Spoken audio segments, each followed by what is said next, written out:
I reach out to Stipe. Hey, Stipe, doing this Skype thing, need to have you for an interview. Chael, I'm tired. That's not gonna happen. I just got a fight week. My face is busted up. I just traveled. I'm home. I'm alone. My baby's asleep. My wife's upstairs cooking dinner. He's got a man cave. I'm down in the cave. Oh, and by the way, it's my birthday. You got to give me some space. Okay, Stipe, I hear everything you're saying, and once again, you're right, but that's not how this game is played. We have a very, very short window after a fight. Very short window. You have your build up to your fight. You have your fight. No matter how well you did, you have about 48 hours to capitalize. And then it moves on. And this is the traveling circus to the highest of levels. We're going to tear the tent down, load everything in trucks, and go to a new town and set the tent back up. You got about 48 hours, and I'm within your window. We've got to do this piece. Okay. So I said, Stipe, I'm going to call you tonight. I don't have access to a camera and a producer till 8 p.m. and I'm out in Portland. You're in Ohio. So I'm going to call you first thing I do, but that'll be 10 o'clock your time. So at 8:32 my time in Portland, Stipe's lighting me up. Hey, you stood me up. I said, I stand you up. I've got a half hour. He says, no, man, it's already 10:30 my time. Well, apparently Ohio is in the East Coast. There's no way to know that. No reasonable person would think of Ohio as an eastern state. So now, Stipe, who's banged up, who doesn't want to do it, whose baby's sleeping, whose wife is making him something, and he's finally got some alone time downstairs. Oh, and by the way, it's his birthday.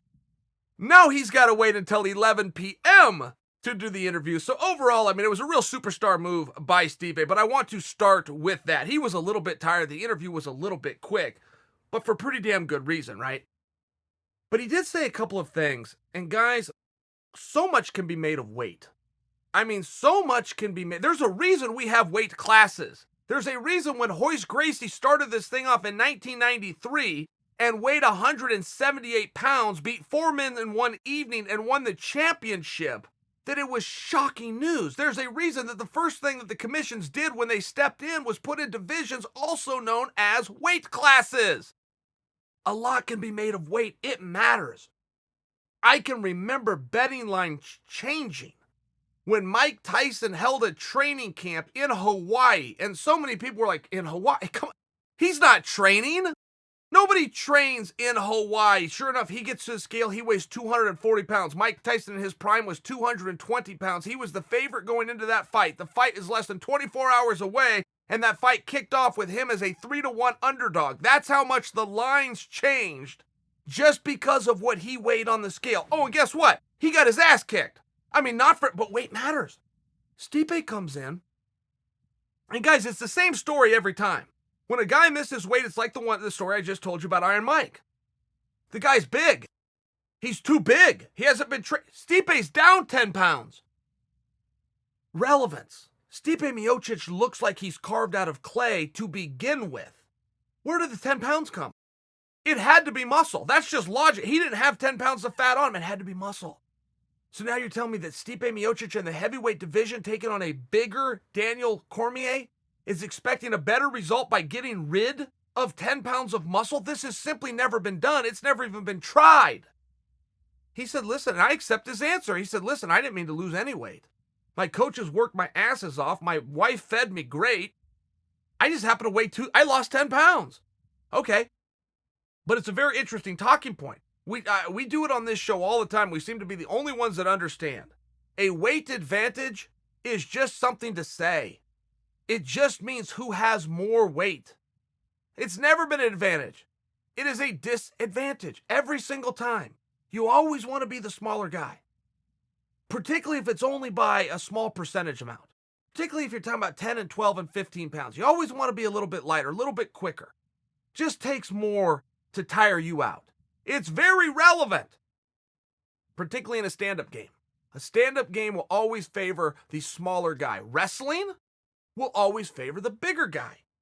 So when you see these two weigh in, it becomes very clear. Look, if Daniel's going to go out and wrestle Stipe's going to have some big problems with that weight, with that size. But if they can turn this into a boxing match, if they can make this a fisticuffs, it's going to be favoring Stipe. And Stipe, of the two, was the quicker fighter. We even saw that in the first contest. So it was interesting. There's something to be made of the weight. Then when Stipe comes out talking about, I didn't even mean to do it. I just trained so damn hard I lost it. I find that really interesting. I don't really know how to tie this thought up, but I feel like it got tied up Saturday night in the main event. I feel like we've really reinforced yet again that weight is a disadvantage.